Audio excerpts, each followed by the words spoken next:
কিভাবে সম্ভব? ক্যামেরার কারিশমা মোবাইলের লাইভের নাই পারানো যায়? হ্যাঁ না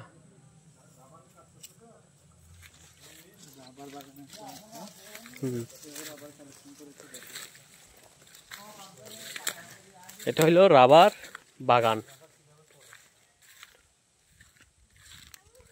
কিভাবে রাবার এখানে দেখেন, আপনাদেরকে একেবারে কাছ থেকে দেখাচ্ছি।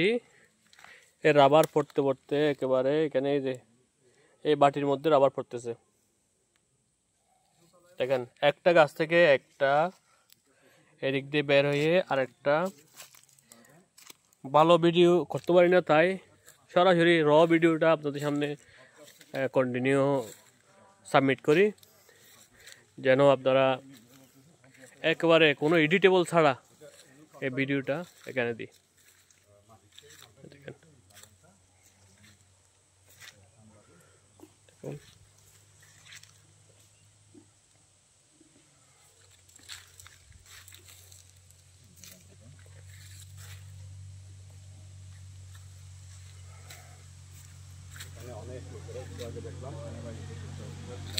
এখানে পড়তেছে।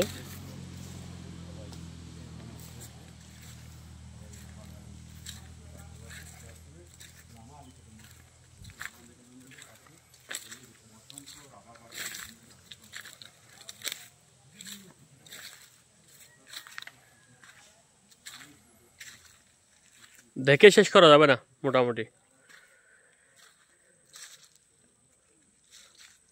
এই রাবার বাগান থেকে বাংলাদেশ সরকার একটা বড় মাপের একটা রাজস্ব আয় করে। এই রাবার সেজন্য আমাদের জাতীয় সম্পদ, দেশের সম্পদ। এই রাবার বাগান যত্ন করে রাখাটা আমাদের সবার দায়িত্ব। তো কারণ দায়িত্ব বিদায় এত সুন্দর একটা পরিপাটি আমরা বাগান দেখতে পাচ্ছি, না হলে এত সুন্দর করে আমরা দেখতে পারতাম না। এই একটা ভাই, আমাদের ভাই, উনি যে বাগান পরিচর্যা করে উনি রাবার উত্তোলন করতেছে।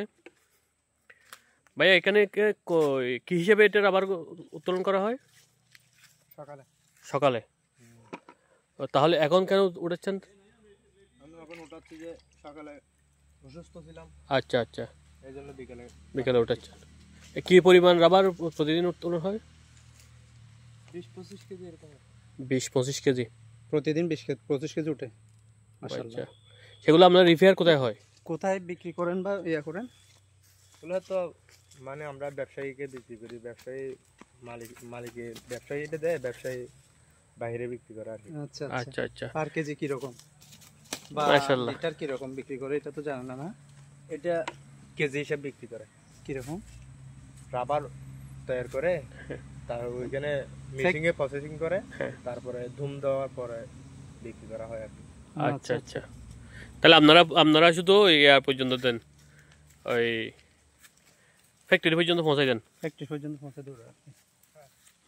আচ্ছা, না খুব ভালো লাগলো আপনাদের এখানে এসে। নতুন একটা রাবার কোন জায়গায় পড়ে, নতুন একটা পদ্ধতি আমরা দেখলাম। আমাদের বাড়ি হলো চকরিয়া। হ্যাঁ হ্যাঁ, অনেক জানি, কিন্তু আমরা সরাসরি দেখি নাই, আগে থেকে জানতাম। থ্যাংক ইউ দেখেন রাবার বাগান। আরেকটা বাচ্চা আছে এখানে, এই দেখো, দেখা পিচ্চিটা কেউ দূর দিল।